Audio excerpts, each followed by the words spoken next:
എന്താണ് ദാദാ സാഹിബ്? കുറച്ച് വർഷങ്ങൾക്ക് മുമ്പ് വരെ ഞാൻ അറിഞ്ഞത് ദാദാ സാഹിബ് എന്ന് പറയുമ്പോൾ നമ്മൾ മമ്മൂക്കയുടെ പടത്തിന്റെ അകത്ത് അദ്ദേഹത്തിന്റെയാണ് എനിക്ക് രൂപം വന്നിരുന്നത്. അത് ആ ദാദാ സാഹിബ് എന്ന് പറയുമ്പോൾ അങ്ങനെ ഒരാളാണ് ഞാൻ എന്റെ മനസ്സിൽ വന്നത്. പക്ഷെ യഥാർത്ഥത്തിൽ ദാദാ സാഹിബ് ഫാൽക്കെ എന്ന് പറയുന്നത് ഇന്ത്യൻ സിനിമയുടെ പിതാവ് എന്നറിയപ്പെടുന്ന ഒരു വ്യക്തിയാണ്. ഇന്ത്യൻ സിനിമയുടെ പിതാവ് എന്നറിയപ്പെടുന്ന ഒരു വ്യക്തിയാണ് ദാദാ സാഹിബ്.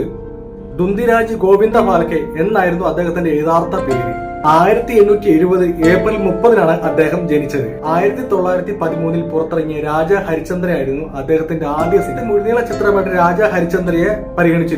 അദ്ദേഹം ഏകദേശം 95ഓളം ചിത്രങ്ങളും ഏകദേശം 26ഓളം ചെറു ചിത്രങ്ങളും നിർമ്മിച്ചിരുന്നു. 1944 ഫെബ്രുവരി 16 അദ്ദേഹം മരണപ്പെട്ടു. മാത്രമല്ല 1969 ഭാരത സർക്കാർ ദാദാ സാഹിബ് ഫാൽക്കെയെ ആദരിച്ചുകൊണ്ട് തുടങ്ങിയ ഒരു സംരംഭമാണ് ഈ അവാർഡ് ദാനം. അങ്ങനെയാണ് ദാദാ സാഹിബ് ഫാൽക്കെ അവാർഡ് എന്ന് പേര് വന്നത്. അത് സിനിമാ ചരിത്രത്തിൽ ഏറ്റവും വലിയൊരു അവാർഡാണ്. അതാണ് നമ്മുടെ പ്രിയപ്പെട്ട ലാലേട്ടനെ കിട്ടിയിരിക്കുന്നത്. അപ്പോൾ ഇതാണ് ദാദാ സാഹിബ് ഫാൽക്കെ അവാർഡ്. ഇതുപോലുള്ള അറിവുകൾ നിങ്ങളുടെ വിരൽത്തുമ്പിലെത്താൻ ദയവായി എന്റെ ചാനൽ സബ്സ്ക്രൈബ് ചെയ്യുക, ലൈക്ക് ചെയ്യുക, ഷെയർ ചെയ്യുക, ബെൽ ബട്ടൺ അമർത്തുക. അപ്പോൾ നമുക്ക് അടുത്ത വീഡിയോയിൽ കാണാം. Good bye.